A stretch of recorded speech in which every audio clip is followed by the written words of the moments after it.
our president, Janet Napolitano, who's been very instrumental in helping us create partnerships.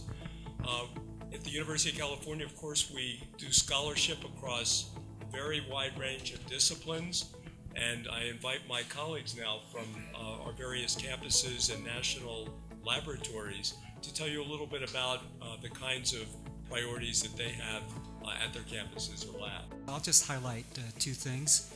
Very much similar to UC San Francisco, we have a big medical school. It actually encompasses about half of all the research we do. And the way I measure that is from extramural support. It's about half of all the funding that we get to the campus comes through the medical school. The other thing I'll highlight that might interest you is we embarked on what we call grand challenges. Huge research objectives that we wanted to rally the entire campus around.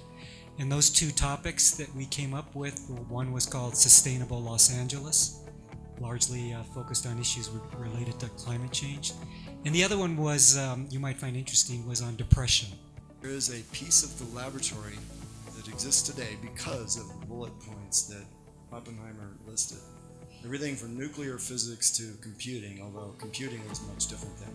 Our mission is in areas like global security, threat reduction, and maintaining the stockpile, the nuclear weapons stockpile for the country.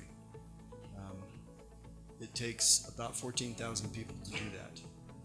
We are unique in the university system in that we're the only campus that does not have undergraduate studies. So we have 4 health professional schools as well as graduate science studies, but no undergraduates. Nonetheless, we have get quite a bit of funding from the National Institutes of Health, and that's really our focus. From things ranging from precision medicine to children's health initiatives. We have 2 children's hospitals, as well as global health is a big focus as well. And we really have a kind of a mindset in our mission and in our practice of trying to look at caring for our community and our neighborhood, but we also broadly define that as health worldwide. And so we're also very interested in partnering with folks around the world. Providing some sort of research experiences for undergraduates is a current new focus. One of the things that I think is perhaps a little unusual about Berkeley is we have a lot of interdisciplinary institutes and centers. And so we have some that we collaborate on with other campuses in the UC system. So, for example, we have a quantitative biosciences institute that we collaborate on with Santa Cruz colleagues in San Francisco.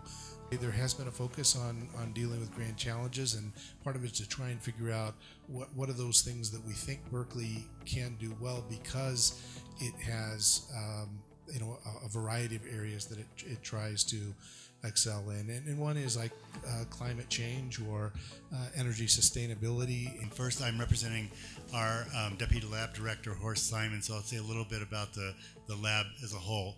Like Los Alamos, we are, the Lawrence Berkeley National Laboratory is a national lab. We are oriented towards the U.S. federal government and get most of our funding from the United States Department of Energy. However, we are managed by the University of California, so we have the usually fortune to wear 2 hats, both a University of California hat and also a national laboratory hat. As a national laboratory, we do a wide range of research areas, including high energy physics, supercomputing, a lot of biosciences and materials and things like that. Our highlights would be another thing that we are something to stress about UC San Diego is that UC San Diego is a very large research university that brings in funding that ranks at number 5 by volume of research in the United States.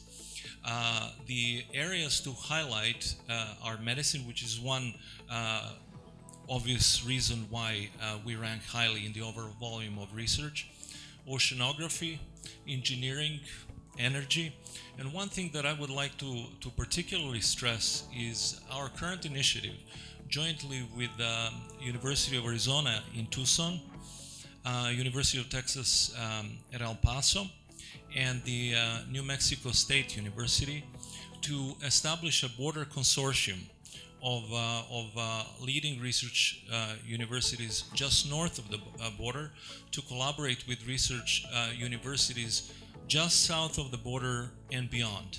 We are well known for our agricultural college, which is the #1 in the United States, and our veterinary school, which is the #1 in the world.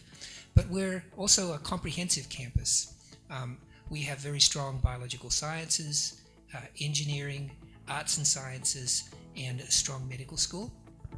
A couple of things that I thought I would highlight are UC Davis is the sort of mecca for the world's winemaking industry.